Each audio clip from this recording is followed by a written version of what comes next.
તો વિદ્યાર્થી મિત્રો, આજે આપણે ગુજરાત પાક્ષિક 2025 ગુજરાતના વર્તમાન પર 2025 ગુજરાત પાક્ષિક 2 આજે છે એને આપણે કહ્યું છે તો 2 વર્ષનું સંકલ્પ, બરાબર. એના ટાઇટલ હેઠળનું છે. એક મિનિટ.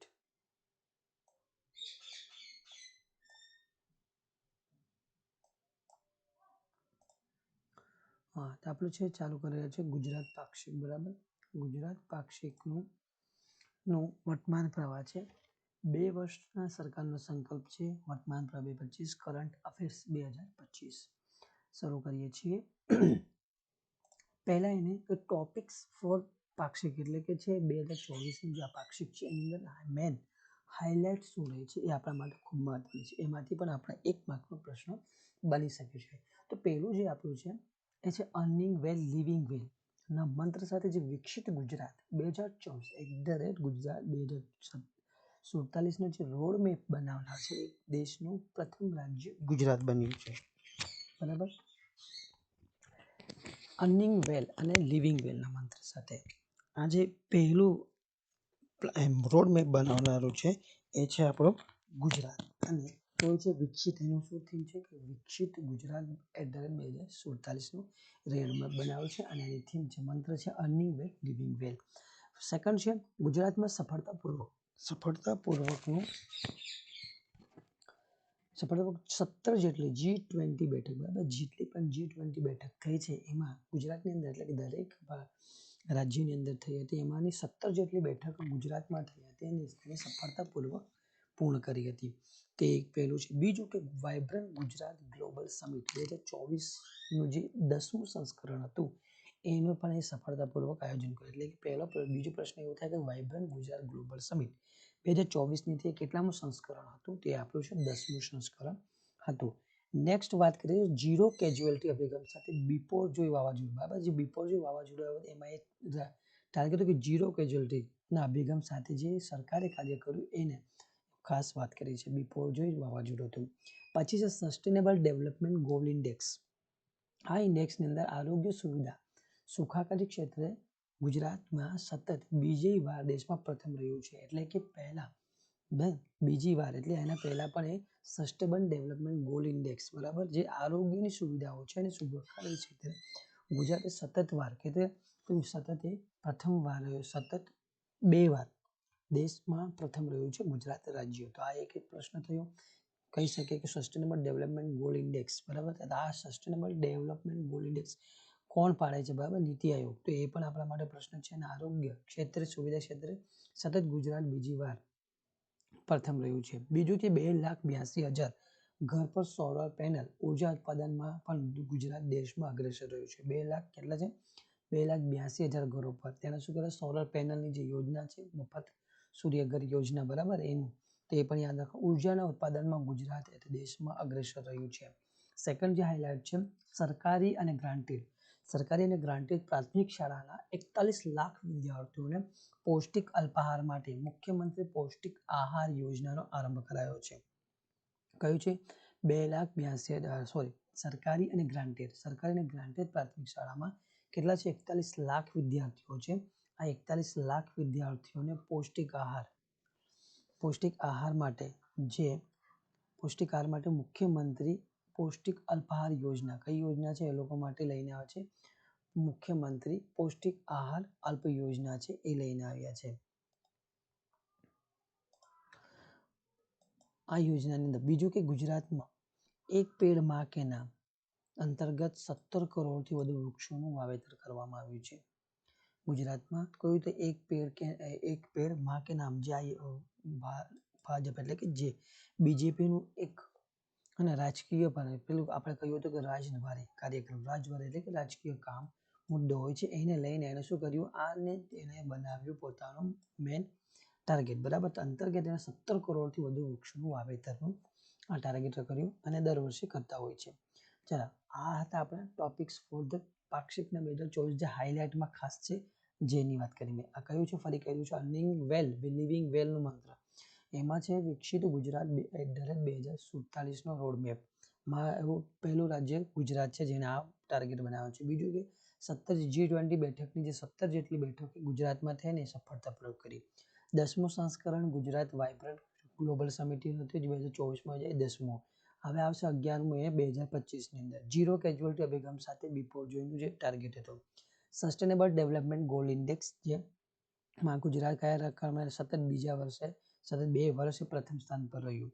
પછી પવન સોલર પેનલ માટે તેને જે યોજના બને સૂર્યઘર યોજના અને 2,82,000 ઘરોને સોલર પેનલથી છે. બીજું કે સરકારી અને ગ્રાન્ટેડ પ્રાથમિક શાળામાં 41 લાખ વિદ્યાર્થી માટે પૌષ્ટિક આહાર અલ્પાહાર માટે નાસ્તા માટેની જે યોજના હતી મુખ્યમંત્રી પૌષ્ટિક આહાર અલ્પ યોજના પ્રારંભ કરી અને એક પેડમાં કે નામ આમાં 17 કરોડથી વધુ વૃક્ષોનું વાવેતર કર્યું. હવે આપણે આવીએ છીએ આપણા MCQs પર. આ MCQsની અંદર તાજેતરમાં પહેલું તો આ MCQ છે. તાજેતરમાં મુખ્યમંત્રી ભૂપેન્દ્રભાઈ પટેલ ગુજરાત સરકારના સુશાસન સફળતાપૂર્વકના 2 વર્ષના ઉપલક્ષ્યને ધ્યાનમાં રાખીને ગુજરાતનું જે પ્રથમ શ્રમિક સુધાર કેન્દ્ર કયા જિલ્લામાં, બરાબર, આ શ્રમિક સુધાર કેન્દ્ર જે છે પ્રથમ છે, એના પહેલા કોઈ નથી. હવે આપણા વિકલ્પ છે એટલે કે ઓપ્શન છે આપણા આ રહ્યા. પ્રથમ છે સુરત, સેકન્ડ છે અમદાવાદ, થર્ડ છે અમરેલી અને ફોર્થ છે બનાસકાંઠા. તમારે પણ આન્સર આવડતો તમે કમેન્ટ કરવાના છે, બરાબર. તો આ છે આપણું પ્રથમ હતું એ કયું આપણા ઓપ્શન અને જવાબ હશે એ અમદાવાદ, બરાબર. અમદાવાદ, એક મિનિટ પેન લઈ લઈએ, એ અમદાવાદ પ્રથમ હતું. સુધાર કેન્દ્ર કયું તો પહેલું ગુજરાત સરકારનું સુશાસન સફળતાપૂર્વકના 2 વર્ષના ઉપલક્ષ્યમાં જે ગુજરાતનું પ્રથમ શ્રમિક સુધાર કેન્દ્ર શરૂ કર્યું એ અમદાવાદમાં શરૂ કરવામાં આવ્યું. પછી આમાં આ પ્રથમ શ્રમિક સુધાર કેન્દ્રની સાથે સાથે કેટલીક બાબત આપણે જાણવી જોઈએ.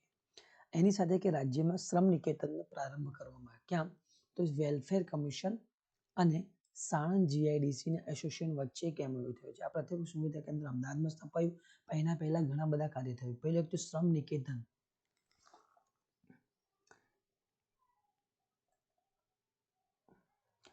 નિકેતન, બરાબર. આ શ્રમ નિકેતનનો જે પ્રારંભ કરવામાં આવ્યો એની અંદર વેલફેર કમિશન અને સાણંદ GIDC બંને આ એસોસિએશન વચ્ચે MOU થયા. એમને શ્રમ નિકેતન એટલે કે શ્રમિકોને રહેવા માટેના ઘરોની સવલત ત્યાં GIDCમાં આ એસોસિએશન વચ્ચે MOU થઈને કરવામાં આવ્યા. ક્યાં છે તો એ છે સાણંદની અંદર, બરાબર. પછી આનાથી બીજા લગતા મહત્વના જે બીજો બાબતો છે એની અંદર શ્રમ કૌશલ રોજગાર વિભાગ. હવે આ પહેલ કોણે કરી એ આપણા માટે પ્રશ્ન છે કે શ્રમ કૌશલ્ય અને રોજગાર વિભાગની આ પહેલ છે, એના દ્વારા આની શરૂઆત કરવામાં આવી છે. ચાલો બીજું કે એના વિશે કે અંદાજિત આને કેટલું છે તો એ 4,138 સ્ક્વેર મીટરમાં PPP ધોરણે PPP, બરાબર. આ PPP પબ્લિક પાર્ટનરશિપ દ્વારા ધોરણે આશ્રમ નિકેતનોને હોસ્ટેલોનું, હવે અહીંયા બીજું કે આ જે નિકેતનો છે એની સાથે સાથે હોસ્ટેલોનું પણ નિર્માણ કરવામાં આવ્યું છે. તેમાં સ્ક્વેર છે 4,138 સ્ક્વેર મીટરની અંદર. એ છે પબ્લિક પાર્ટનરશિપ, બરાબર, દ્વારા ધોરણ એટલે કે PPPના ધોરણે શ્રમ નિકેતન હોસ્ટેલનું નિર્માણ કર્યું. એ પણ યાદ રાખો. શ્રમ નિકેતન આ અલગ છે, એ છે welfare commission Sanand GIDC association વચ્ચે MOU અને આ થયું છે ધોરણ PPP મોડેલ PPP એટલે સરકાર અને પબ્લિક પાર્ટનરશિપ દ્વારા શ્રમ નિકેતન હોસ્ટેલનું નિર્માણ થયું છે. અને કોની પહેલ છે તો શ્રમ કૌશલ રોજગાર વિભાગની પહેલ દ્વારા શરૂ થયું છે. પછી આના સાથે એક મહત્વનો કાયદો છે મિનિમમ વેજીસ એક્ટ 1948. બીજો પ્રશ્ન છે ભારતના એટલે કે ભારત સરકારના સ્ટાર્ટઅપ રેન્કિંગમાં છેલ્લા કેટલા વર્ષથી ગુજરાત પ્રથમ સ્થાને રહ્યું છે. એટલે ગુજરાત સરકારનું જે સ્ટાર્ટઅપ રેન્કિંગ બહાર પાડવામાં આવે છે એની અંદર કેટલા વર્ષથી ગુજરાત પ્રથમ સ્થાને રહ્યું છે. આપણા ઓપ્શન છે આ રહ્યા, બરાબર. 1 વર્ષથી સતત રહ્યું છે, 2 વર્ષથી સતત રહ્યું છે, 3 વર્ષથી કે છેલ્લા 4 વર્ષથી, બરાબર. તમારો સમય શરૂ થાય છે. 5 સેકન્ડ ગણીશું પછી આપણે આપણો વિકલ્પ મળું, બરાબર. તો એ છે છેલ્લા આપણે 4 વર્ષથી. કયો છે છેલ્લા? આ આપણો રાઈટ આન્સર છે. છેલ્લા 4 વર્ષથી ગુજરાતે પ્રથમ સ્થાને રહ્યું છે. કારણ કે સ્ટાર્ટઅપની રેન્કિંગ માટે સ્ટાર્ટઅપ રેન્કિંગમાં ગુજરાતનું પ્રથમ સ્થાન રહ્યું છે. તે મહત્વનું શું છે? ગુજરાત સરકાર દ્વારા એક તો કે સ્ટાર્ટઅપ ઇન્ડિયા જે વિઝન હતું ભારત સરકારનું, એમાં વિઝનને સાર્થક કરવા ગુજરાતે સ્ટાર્ટઅપ ઇન્ડિયાની અંદર પોતાની શરૂઆત કરી. રાજ્યની અંદર 92 એટલે કે 9,200થી વધુ સ્ટાર્ટઅપને કઈ DPIITની માન્યતા આપવામાં આવી છે. 92 એવા છે એને DPIITની માન્યતા છે. સાથે સાથે જ રાજ્યના સ્ટાર્ટઅપ્સને આ ઘણા બધા સહાય થાય તે માટે શું કહ્યું 300થી વધુ મેન્ટર્સ પોર્ટલ પર રજીસ્ટર છે. સ્ટાર્ટઅપ્સને સહાયરૂપ થવા માટે કેટલા અહીંયા 300થી વધુ મેન્ટર્સ એટલે કે એમને ગાઈડ કરવા માટે પોર્ટલ્સ પર રજીસ્ટ્રેશનો પણ થયેલા છે. સાથે સાથે બીજી એક છે આઈ હબ અને આઈ ક્રિએટ જેવી અનેક સંસ્થાઓ સ્ટાર્ટઅપને પ્રોત્સાહન પણ આપવાનું કામ કરે છે. અને આપણો જવાબ છે સ્ટાર્ટઅપ રેન્કિંગમાં સતત ચોથા વર્ષે દેશભરમાં ગુજરાત પ્રથમ સ્થાને રહ્યું છે. સ્ટાર્ટઅપ ઇન્ડિયા બરાબર @સ્ટાર્ટઅપ ઇન્ડિયા તો આ હતું. હવે નેક્સ્ટ પ્રશ્નની વાત કરી લઈએ તો વર્ષ 2023માં દેશમાં પ્રથમ સ્પોર્ટ્સ સ્ટાર્ટઅપ કોન્ક્લેવ, હવે પેલું કોઈ સ્ટાર્ટઅપ નહીં, આ સ્પોર્ટ્સ સ્ટાર્ટઅપ કોન્ક્લેવનું આયોજન કયા રાજ્યમાં થયું હતું? વર્ષ 2023નું છે દેશમાં પ્રથમ સ્પોર્ટ્સ સ્ટાર્ટઅપ બરાબર. સ્ટાર્ટઅપમાં અલગ અલગ છે, એમાં સ્પોર્ટ્સ સ્ટાર્ટઅપનું કોન્ક્લેવ જે આયોજન કયા રાજ્યમાં થયું? આપણા વિકલ્પ છે અહીંયા આ રહે બરાબર. પ્રથમ છે ગુજરાત, સેકન્ડ છે આપણું આંધ્રપ્રદેશ, થર્ડ છે કર્ણાટક અને ફોર્થ છે આપણું મહારાષ્ટ્ર. આપણો વિકલ્પ સમજ તમારો શરૂ થાય છે હમણાં બરાબર. આપણો જવાબ હશે ગુજરાત. તમે કમેન્ટ કરી શકો છો બરાબર. ગુજરાતને વર્ષ 2023ની અંદર દેશમાં પ્રથમ સ્પોર્ટ્સ સ્ટાર્ટઅપ કોન્ક્લેવનું આયોજન કરવા માટે ગુજરાતને પ્રથમ સ્થાન રહ્યું છે, રાજ્ય શરૂ કર્યું છે. પછી પીએમ વિશ્વકર્મા યોજના અંતર્ગત કારીગરોનું રજીસ્ટ્રેશન, લોન અને તાલીમ બાબતને ગુજરાતને ભારતમાં કયો ક્રમ પ્રાપ્ત થયો છે? બરાબર. તો ખાસ યાદ પીએમ વિશ્વકર્મા યોજના અંતર્ગત છે આ કારીગરોનું રજીસ્ટ્રેશન છે. અને આ યોજના કઈ છે? તો આ યોજના છે ભારત સરકારની. રજીસ્ટ્રેશન, લોન અને તાલીમ બાબતે ગુજરાતને ભારતમાં કયો ક્રમ પ્રાપ્ત થયો છે? બરાબર. પહેલો, બીજો, ત્રીજો કે ચોથો? તો આપણો જવાબ છે કે આને પ્રથમ વિશ્વકર્મા યોજના હેઠળ એને કયો ક્રમ?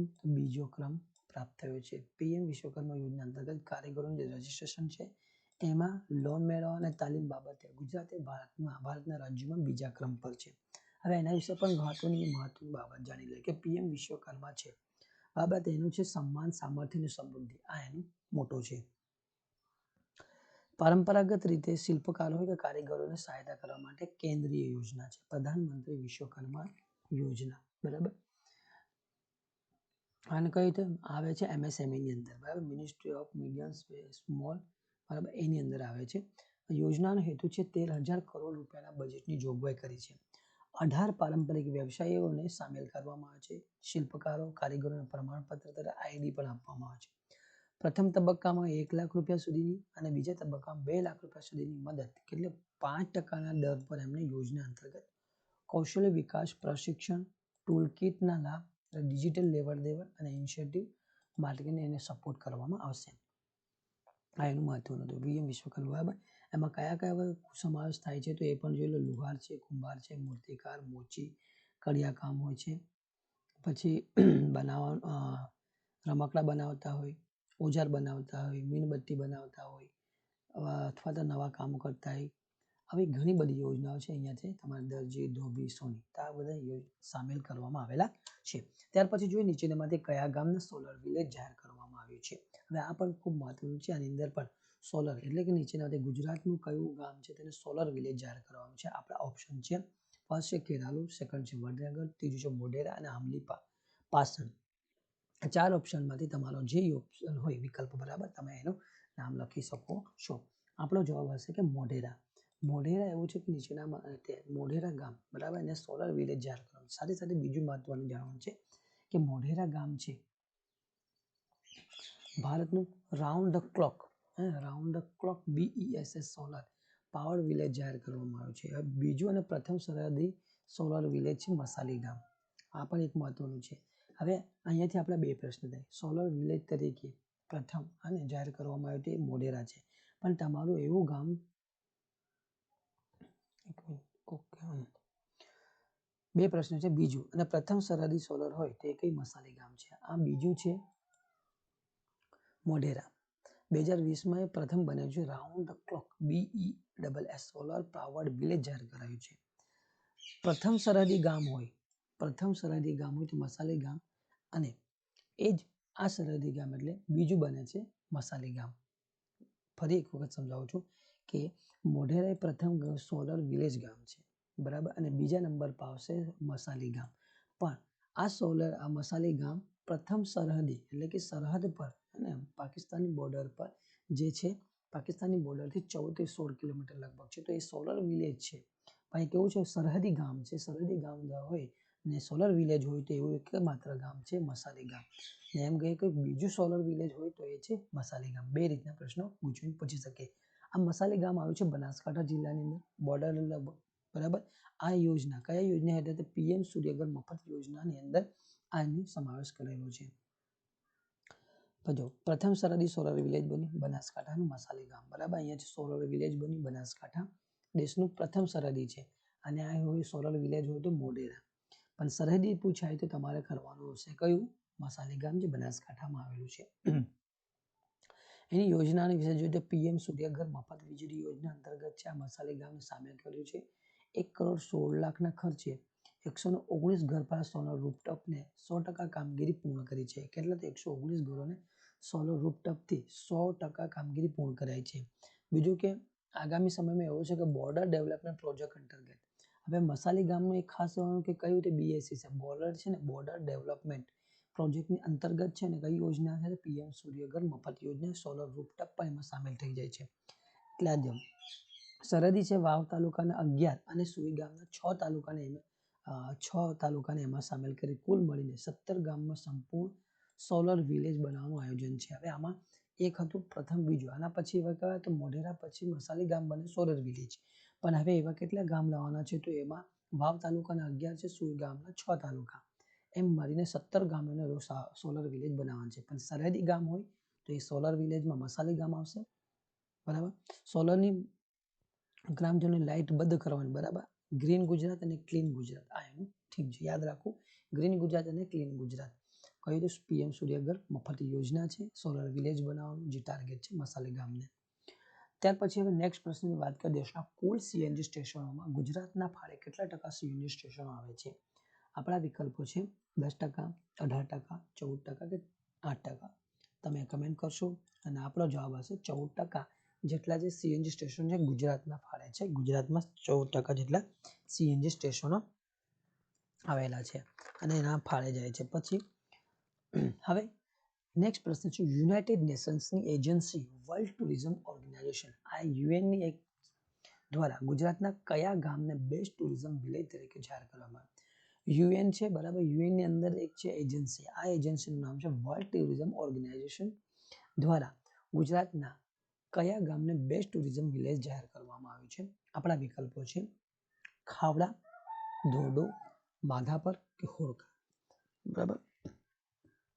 આપણો વિકલ્પ હશે કે ધોરડા. ધોરડો એ યુનાઇટેડ નેશન્સની એજન્સી છે વર્લ્ડ ટુરિઝમ ઓર્ગેનાઇઝેશન દ્વારા ગુજરાતનું એક ગામ છે, આ છે ધોરડો, કચ્છની અંદર આવેલું છે. એને ખાસ ચર્ચામાં પણ રહ્યું છે અને ખાસ કરીને પક્ષી અભયારણ્યના લીધે પણ ચર્ચામાં રહ્યું છે. ધોરડો, બરાબર. પ્રવાસન ક્ષેત્ર ગુજરાતનું વધુ એક ગૌરવપૂર્ણ સિદ્ધિ ધોરડોને મળ્યું છે અને વિશ્વના શ્રેષ્ઠ ટુરિઝમ વિલેજનું સન્માન છે. યુનાઇટેડ નેશન્સની એજન્સી છે વર્લ્ડ ટુરિઝમ ઓર્ગેનાઇઝેશન દ્વારા ધોરડોને વિશ્વના બેસ્ટ ટુરિઝમ વિલેજની યાદીમાં સ્થાન અપાયું છે. ગ્રામ્ય વિસ્તારની અંદર આનું કહે છે સસ્ટેનેબલ ડેવલપમેન્ટ ઉપરાંત એમાં પ્રાકૃતિક સ્થળો, સાંસ્કૃતિક વૈવિધ્યતા, સ્થાનિક મૂલ્ય અને ભોજન પરંપરાની જાળવણી જેવા વિવિધ માપદંડોને ધ્યાનમાં રાખી ધોરડોની પસંદગી થઈ છે. હવે આ જે ટુરિઝમ છે, ટુરિઝમ ઓર્ગેનાઇઝ, એના પણ કેટલાક માપદંડો છે, એ માપદંડો અહીંયા આપેલા છે. કયા છે? એક તો સસ્ટેનેબલ ડેવલપમેન્ટ કેટલું પાલન થાય છે, પ્રાકૃતિક સ્થળો કેવા છે, કેટલા છે, સાંસ્કૃતિક વૈવિધ્યતા કેવું છે, કેટલું છે, સ્થાનિક મૂલ્ય અને ભોજનની પરંપરાઓની જાળવણી કઈ રીતે થઈ છે. આવા માપદંડો છે. આ માપદંડોને ધ્યાનમાં રાખીને આની પસંદગી થઈ છે. બીજું છે એની અંદર રણોત્સવનું પણ આયોજન થાય છે. ધોરડો દુનિયાભરમાં પ્રવાસી ક્ષેત્રોનું આકર્ષણ છે, બરાબર. આ એનું પિક્ચર પણ છે, અહીંયા તમે જો રણોત્સવનું છે, સફેદ રણ. અને ત્યાર પછી જોઈએ ભારતમાં સૌપ્રથમ સમુદ્રી સીમા દર્શનનો પ્રારંભ ગુજરાતના કયા જિલ્લામાંથી કરવામાં આવ્યો હતો? આપણા ઓપ્શન છે કચ્છ છે, સેકન્ડ છે જામનગર, થર્ડ ઓપ્શન છે પોરબંદર અને ચોથું છે દેવભૂમિ દ્વારિકા. દ્વારકા કહો કે દ્વારિકા કહો છો, બરાબર. હું દ્વારિકા કહું છું. કચ્છ, જામનગર, પોરબંદર, દેવભૂમિ દ્વારિકા. હવે તમે કન્ફ્યુઝ થશે, પોરબંદર દરિયા કિનારો એટલે સમુદ્ર સીમા નામ દર્શનથી તમે અનુમાન કરશો કે સમુદ્ર સીમા દર્શન તો જે જિલ્લાઓ સમુદ્રની સરહદ લાગે, સમુદ્રના કિનારે છે એના હશે. પણ અહીંયા આગળ તમે વિકલ્પમાં ભૂલ કરી શકો છો અને જવાબ આવશે આપણો કચ્છ. કચ્છ એ પહેલું એવું જિલ્લો બને છે જેને પ્રથમ સમુદ્ર સીમા દર્શનનો પ્રારંભ કરાવ્યો છે. હવે આની શરૂઆત ક્યાંથી થઈ પહેલો પ્રશ્ન. શરૂઆત કોને કરાવી તો આના પર કોઓપરેટિવ મિનિસ્ટર આપણે કોણ છે અમિત શાહ દ્વારા એનું શરૂઆત કરવામાં આવી હતી સીમા દર્શન પ્રોજેક્ટ. એનું ક્યાંથી શરૂઆત કરી હતી નડાબેટથી એની શરૂઆત કરવામાં. ક્યાં છે નડાબેટ તો ઇન્ડો પાકિસ્તાન બોર્ડર પર છે અને આ જે બનાસકાંઠા જિલ્લામાંથી કરવામાં આવી હતી. કયું તેની શરૂઆત કઈ સીમા દર્શન પ્રોજેક્ટ કોને કરી અમિત શાહ દ્વારા થઈ. ક્યાંથી કરવામાં તો નડાબેટ પાસે જે ઇન્ડો પાકિસ્તાન બોર્ડર પર છે અને કઈ છે બનાસકાંઠા જિલ્લાથી શરૂઆત કરવામાં આવી હતી.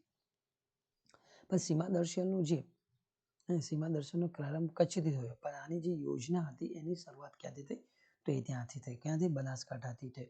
સમુદ્ર સીમા દર્શનનો જે વર્ચ્યુઅલ પ્રારંભ કરવામાં આવ્યો હતો અને આ છે ગાંધીનગર ખાતેથી કરવામાં આવ્યું હતું. વર્ચ્યુઅલ એનું શુભારંભ કર્યો હતો અને ક્યાં તો પશ્ચિમ કચ્છની અંદર કોટેશ્વર તીર્થધામ નજીકથી લક્કી નાળા. આ ખૂબ મહત્વનું છે લક્કી નાળા. બરાબર, આ પ્રતિબંધિત વિસ્તાર છે એટલા માટે ખૂબ વિસ્તાર તેની શરૂઆત કરવામાં આવી હતી જેના થકી હવે આ પ્રતિબંધિત વિસ્તારની સામાન્ય લોકો પણ મુલાકાત લઈ શકશે. નેક્સ્ટ પ્રશ્ન છે ગુજરાતના ટુરિઝમ. ગુજરાતે ટુરિઝમ ફૂટફોલ ડેશબોર્ડ તૈયાર કર્યું હતું એવું આ પ્રથમ રાજ્ય બન્યું છે અને આ ડેશબોર્ડનું નામ શું છે. બરાબર, ગુજરાત એટલે કે ગુજરાત નામ પેલું કે ગુજરાતે ટુરિઝમ ફૂટફોલ ડેશબોર્ડ તૈયાર કર્યું છે એવું ડેશબોર્ડ બનાવનારે ગુજરાત રાજ્ય પ્રથમ છે અને આ ડેશબોર્ડ છે શું એનું નામ શું છે એ પૂછ્યું છે. બરાબર, વિકલ્પ છે વિરાસતમ, બીજો વિકલ્પ છે પ્રવાસમ, ત્રીજો દેવમ અને આતિથ્યમ. બરાબર, તમે કમેન્ટ કરી શકો છો તમારો જવાબ. આપણો જવાબ હશે કે આતિથ્યમ. અને ટુરિઝમ છે એના પરથી જ આપણને ખબર પડે છે કે ટુરિઝમ. હવે ટુરિઝમની અંદર એવું ના કે ટુરિઝમ આ છે, ટુરિઝમને પ્રવાસ પણ કહેવામાં આવે છે, દેવમ પણ, વિરાસતમ અને આતિથ્યમ. આવા વિરાસતમ એટલે વારસાગત ટુરિઝમ હોય છે, પ્રવાસ તો કોઈ પણ હોઈ શકે ને આતિથ્યમ. તો આવું વિકલ્પમાં ભૂલ કરવી નહીં. આપણો જવાબ છે આતિથ્યમ. હવે આતિથ્યમ છે આપણા પ્રવાસન મંત્રી પણ હોય છે મુળુભાઈ બેરા. બરાબર, ટુરિસ્ટ ફૂટફોલ ડેશબોર્ડનું છે જેનું નામ હતું આતિથ્યમ. હવે છે aggregate of accessible tourist information and told on tourism and hospitality of યાત્રા and their memories એનું નામ છે aggregate of accessible tourist information on tourism and hospitality of યાત્રા એન્ડ ધેર મેમરીઝનું ગાંધીનગર ખાતે લોન્ચ કરવામાં આવ્યું હતું. એનું નામ છે પાછળ. બરાબર, આતિથ્યમ. નેક્સ્ટ વાત, એક તાજેતરમાં ગુજરાતમાં કયા પોલીસ સ્ટેશનને ભારતનું શ્રેષ્ઠ પોલીસ સ્ટેશનના એવોર્ડ આપવામાં આવ્યો છે. આપણા વિકલ્પ છે ઈચ્છાપુર પોલીસ સ્ટેશન સુરત છે, વસ્ત્રાપુર પોલીસ સ્ટેશન અમદાવાદ છે, Vadnagar city police station Mehsana અને સોનગઢ પોલીસ સ્ટેશન ભાવનગર. હા, આપણો જવાબ હશે ઈચ્છાપુર. અહીંયા ઈચ્છા બરાબર ભૂલ છે લખવામાં. અહીંયા આવશે ઈચ્છાપુર પોલીસ સ્ટેશન જે સુરતનું છે એને ગુજરાતનું એટલે કે સ્ટેશનને ભારતનું શ્રેષ્ઠ પોલીસ સ્ટેશનમાં એવોર્ડ આપવામાં આવ્યો છે.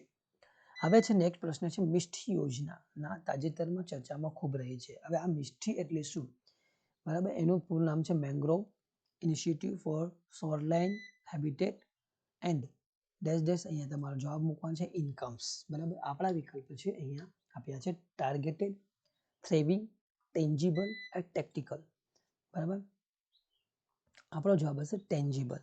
હવે એને પૂરું કરશું તો જ્યાં મિષ્ટીનું આખું નામ હશે Mangrove Initiative for Shoreline Habitat Tangible Incomes. હવે આનું છે મહત્વનું શું. આ જે સૌરગામ કેન્દ્રની યોજના છે અને હરિયાળી મહોત્સવ બરાબર ચેંગલપટ્ટુ તમિલનાડુથી એની શરૂઆત કરવામાં આવી. એનું નામ છે Mangrove Initiative for Shoreline Habitat and Tangible Income. Mishti scheme છે અને કોના હેઠળ પીએમશ્રી હેઠળ આ બાળકો દ્વારા કરે. બરાબર, પીએમસી. તો એને સમજવું કઈ યોજના કોનેથી કયા દ્વારા એને લાગુ કરવાનું તો એ પણ આપણા માટે મહત્વનું છે. પીએમશ્રી દ્વારા છે ને આ સ્કીમ છે સોલર હેબિટેટ એન્ડ ટેન્જિબલ ઇન્કમ્સ. બરાબર, આ મેંગ્રોવના લગતું છે. બરાબર, મેંગ્રોવ ક્યાં વધારે મોટા ભાગે જે કાપવાળા એટલે કે દરિયા કિનારાના વિસ્તારમાં ખાસ કરવામાં આવે છે. પછી તાજેતરમાં મુખ્યમંત્રી ભૂપેન્દ્રભાઈ પટેલ દ્વારા ગુજરાતમાં રવિ કૃષિ મહોત્સવ 2024નું રાજ્યવ્યાપી પ્રારંભ કયા જિલ્લામાંથી કરવામાં આવ્યું છે. આ છે રવિ કૃષિ દર વર્ષે કરવામાં આવ્યું મહોત્સવ 2024 છે રાજ્યવ્યાપી પ્રારંભ ક્યાંથી શરૂ થયો. આપણા ઓપ્શન છે રાજકોટ, બી પાટણ છે, અમરેલી સી અને બનાસકાંઠા. ક્યાંથી શરૂ કરવામાં આવ્યો હતો? તે આપણું શરૂ કરવામાં આવ્યો હતો બનાસકાંઠા. બરાબર, આપણો ઓપ્શન છે બનાસકાંઠા. બનાસકાંઠાથી રાજ્ય રવિ કૃષિ મહોત્સવ 2024 રાજ્યવ્યાપી પ્રારંભ કરવામાં આવ્યું હતું. ત્યાર પછી નેક્સ્ટ પ્રશ્નની વાત કરીએ તો ગુજરાત સાહિત્ય અકાદમી દ્વારા ગુજરાતના કયા કવિના નામ પર આંતરરાષ્ટ્રીય સંશોધન કેન્દ્રની સ્થાપના કરવામાં આવી છે? આપણા વિકલ્પો છે કલિકાલ સર્વજ્ઞ હેમચંદ્રાચાર્ય, બીજો છે આદ્ય કવિ નરસિંહ મહેતા, થર્ડ છે મનીલાલ નંબુભાઈ દ્વિવેદી અને ચોથા છે જુગતરામ દવે.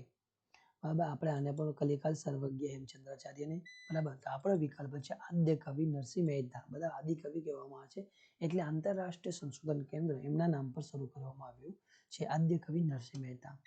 હવે આના વિશે પણ એક ગુજરાતી સાહિત્ય અકાદમી વિશે જાણે તો ગુજરાતનું બોલાતી ભાષાઓ અને સાહિત્યના વિકાસ માટે સરકારી સંસ્થા છે. તેની સ્થાપના છે 24 સપ્ટેમ્બર 1981 રોજ થઈ. આ અકાદમીની અંદર રાજ્યની મુખ્ય ભાષા ગુજરાતી ઉપરાંત હિન્દી, સંસ્કૃત, સિંધી, કચ્છી અને ઉર્દુ ભાષાના સંવર્ધન એટલે સંરક્ષણ માટે પણ કામ થાય છે.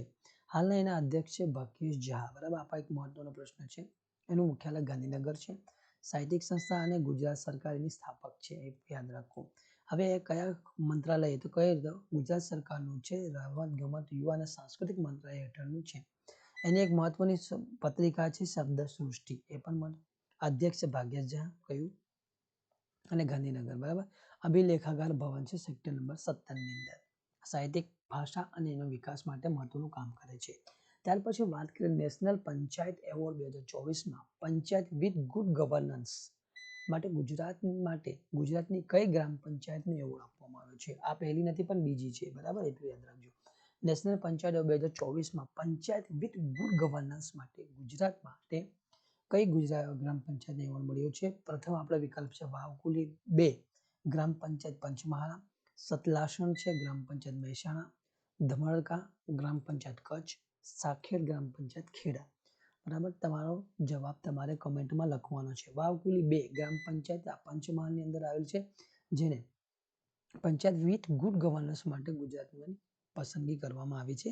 બરાબર, આ બીજી છે, એના પહેલા પણ 2023માં મળી ચૂકી છે. હવે આના વિશે પણ જાણી લેવું મહત્વનું છે કે પંચમહાલની, બરાબર, આ પંચમહાલ જિલ્લો છે ને વાવકુલી, બરાબર, ઘોઘંબા તાલુકો લાગે છે અને વાવકુલી 2 અને દેશની શ્રેષ્ઠ પંચાયતનો એવોર્ડ મળ્યો છે. આમાં 45 જેટલી પંચાયતોને આપવામાં આવ્યો છે અને કેટલી રકમ છે? 46 કરોડની રકમ એને એનાયત કરવામાં આવી છે. પંચાયત જે છે પંચમહાલ જિલ્લાની છે વાવકુલી 2 પંચાયતને દીનદયાળ કઈ યોજના છે? Deendayal Upadhyay panchayat sustainable development award, આના દ્વારા એને આપવામાં આવ્યું છે. Deendayal Upadhyay panchayat sustainable development award, DDU PSVB. બરાબર, થીમ કઈ હતી? સુશાસન યુક્ત પંચાયત. કયું થીમ મહત્વની છે? આપણે સુશાસન યુક્ત પંચાયત શ્રેણીમાં પ્રથમ સ્થાન મળ્યું છે. રાષ્ટ્રપતિ દ્રૌપદી મુર્મુ દ્વારા આપવામાં આવ્યો છે ને એમાં કેટલી પંચાયતો? 1.54 લાખ ગ્રામ પંચાયત ભાગ લે, માંથી 45 વિજેતાઓ જાહેર કરવામાં આવ્યા.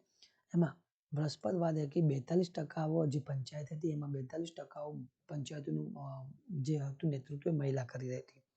બીજું કે આ 9 ક્ષેત્ર એમાં નક્કી કરવામાં આવ્યા છે જેમાં એને શ્રેષ્ઠ કામગીરી કરી હોય. તો પહેલું છે ગરીબ મુક્ત અને ઉન્નત આજીવિકા યુક્ત પંચાયત, પછી સ્વસ્થ પંચાયત, બાળ મૈત્રીપૂર્ણ પંચાયત, જળ પર્યાપ્ત પંચાયત, સ્વચ્છ તેમજ હરિત પંચાયત, આત્મનિર્ભર માળખાકીય સુવિધાયુક્ત પંચાયત, સામાજિક રીતે ન્યાયસંગત અને સામાજિક રીતે સુરક્ષિત પંચાયત અને સુશાસન યુક્ત પંચાયત, મૈત્રીપૂર્ણ પંચાયત. આ એના 9 ક્ષેત્રો છે, એને ગણીને એને આપવામાં આવે. હવે એક રાષ્ટ્રીય પંચાયત પુરસ્કાર છે શું?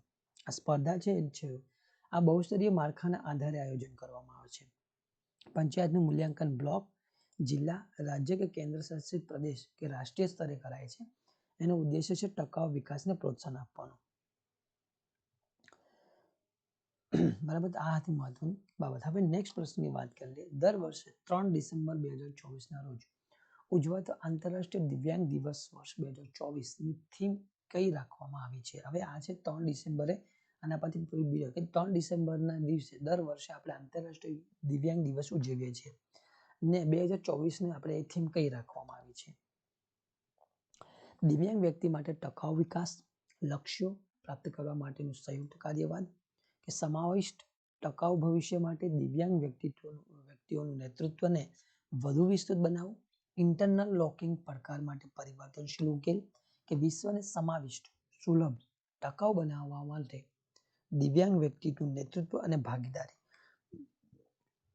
બરાબર, તમે પાઉઝ કરીને પણ જોઈ શકો છો. બરાબર, એનું છે થીમ શું છે? તો દિવ્યાંગ વ્યક્તિ માટે ટકાઉ વિકાસનું લક્ષ્ય, કે સમાવિષ્ટ લક્ષ્ય પ્રાપ્ત કરવા માટેનું સંયુક્ત કાર્યવાદ કરવું, કે બીજું કે સમાવિષ્ટ અને ટકાઉ ભવિષ્ય માટે દિવ્યાંગ વ્યક્તિઓના નેતૃત્વને વધુ વિસ્તૃત બનાવવું. બીજું, ત્રીજો પ્રશ્ન છે ઇન્ટરનલ લોકિંગ પડકાર માટે પરિવર્તનશીલ ઉકેલ લાવવાના છે, કે પછી એને બીજું કે વિશ્વને સમાવિષ્ટ, સુલભ અને ટકાઉ બનાવવા માટે દિવ્યાંગ વ્યક્તિત્વનું નેતૃત્વ અને ભાગીદારી વધારે. બરાબર, તો આપણો ઓપ્શન હશે બી, એટલે કે સમાવિષ્ટ ટકાઉ ભવિષ્ય માટે દિવ્યાંગ વ્યક્તિઓના નેતૃત્વને વધુ વિસ્તૃત બનાવવું જોઈએ. બરાબર, આ એક મહત્વનું છે. ત્યાર પછી વાત કરીએ તો આ જે વિકલાંગ એટલે આ યોજનાની કારણ એટલે થીમ બનાવ્યું છે તો વિકલાંગતા ધરાવતી વ્યક્તિઓના સશક્તિકરણ જે છે એ સામાજિક ન્યાય સશક્તિકરણ મંત્રાલય જે 2023ની જે સમીક્ષા હતી એની અંદર વાત થઈ છે. આ પુરસ્કાર એનાયત કરવામાં આવે છે ભારત વર્ષમાં રાષ્ટ્રપતિ દ્વારા 2023માં. દિવ્યાંગ વ્યક્તિઓના સશક્તિકરણ માટે એનાયત થયો છે. હવે મંત્રીમંડળે આ દિવ્યાંગતાના ક્ષેત્રમાં સહકાર સ્થાપિત થાય એ માટે ભારત અને દક્ષિણ આફ્રિકા વચ્ચે એક MOU થયું છે, એને મંજૂરી આપી છે. હવે એની અંદર દિવ્યાંગજનો માટે દેશનું પ્રથમ હાઈટેક સ્પોર્ટ્સ ટ્રેનિંગ સેન્ટર પણ શરૂ કરવામાં આવ્યું છે. આની અંદર બીજું કે DPEWD બરાબર DPWDA અને NDFDC લોન હેઠળ આ એક યોજના છે હેઠળ એમને દિવ્યાંગજનને લોન લેનાર માટે 1% વ્યાજ દરમાં છૂટની જાહેરાત કરી છે. સમાવેશક ઉત્સવ પર્પલ ફેસ્ટનો ગોવામાં એક ભવ્ય સમારંભ પણ કરવામાં આવ્યો. દિવ્ય કલા મેળામાં પણ ભારતભરમાં પ્રતિભા અને હસ્તકલાનું પ્રદર્શન પણ કરવામાં આવ્યું હતું. વિકલાંગ વ્યક્તિઓના સશક્તિકરણના વિભાગ દ્વારા વિકલાંગતા જાગૃતિ દિવસની ઉજવણી પણ કરવામાં આવે. બરાબર, આ દિવસ છે આંતરરાષ્ટ્રીય પણ એની આપણે અહીંયા પણ જાગૃતિ દિવસની ઉજવણી કરવામાં આવે છે. એની અંદર બીજું એક મહત્વનું છે વિશ્વ સાંકેતિક ભાષા દિવસ. બરાબર, વિશ્વ સાંકેતિક ભાષા અને એક વિકલાંગતા જાગૃતિ દિવસ ને એક આંતરરાષ્ટ્રીય દિવસ, આ 3 દિવસ. બરાબર, એની અંદર 10,000 ISL શબ્દો વોટ્સએપ વિડીયો કોલ દ્વારા આ સમુદાય માટે વિડીયો રીલની સેવા પણ શરૂ કરવામાં આવે છે. કયા દિવસે? તો વિશ્વ સાંકેતિક ભાષા દિવસના દિવસે 10,000 જેટલા. બરાબર, દિવ્યાંગજનોના સશક્તિકરણ કૌશલ્ય વિકાસ માટે રાજ્યનું પ્રથમ કોમ્પોઝિટ રિજનલ સેન્ટર કયા જિલ્લામાં તૈયાર કરવામાં આવ્યું હતું? આપણા ઓપ્શન છે પ્રથમ છે અમદાવાદ, સેકન્ડ છે સુરત, ત્રીજું તાપી કે ગાંધીનગર.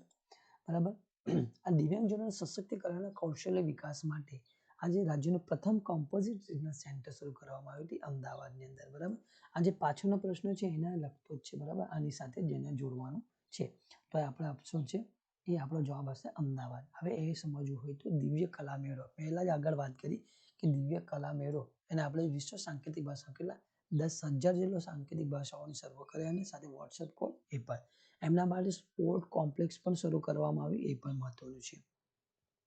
પરંપરાગત શાસ્ત્ર સ્વાદિષ્ટ ભોજન. બરાબર, આ તે જે હતું હાઇલાઇટ્સ છે અંદર ક્યાં તો વડોદરાની અંદર કરવામાં આવ્યું હતું દિવ્ય કલા મેળાનો દ્વારા. બરાબર, આ એક મહત્વની બાબત છે.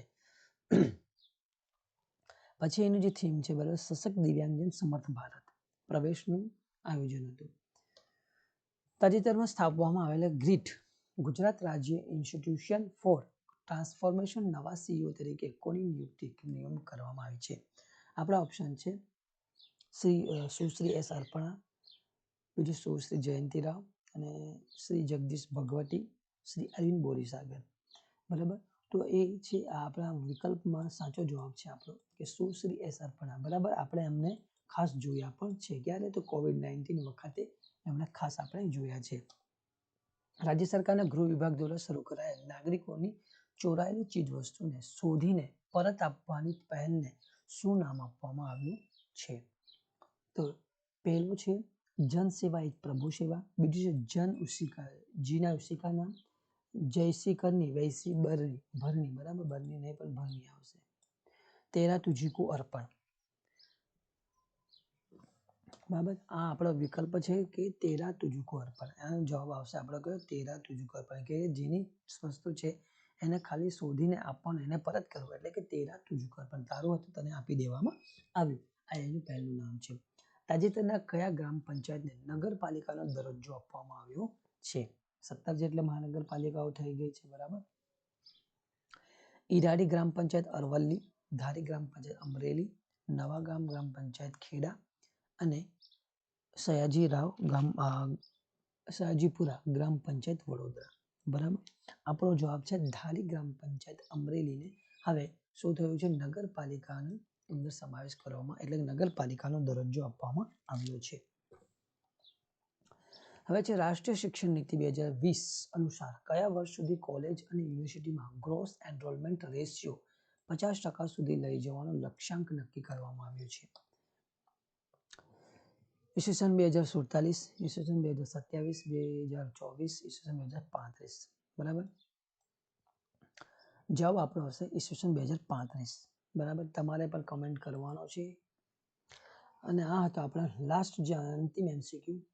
ફરી જરૂરથી એક વખત કહીશું કે ભાઈ જો વિડીયો ગમ્યો હોય તો તમારે લાઈક કરવાનું છે, ચેનલને સબસ્ક્રાઈબ કરવાની છે, શેર કરવાની છે અને આ બેલ આઇકન તમારે ઓન કરવાનું ભૂલવાનું નથી અને વધુમાં વધુ લોકો સાથે શેર કરો જો ગમ્યું હોય તો બરાબર. ફરી મળીશું ત્યાં સુધી લઈએ રજા.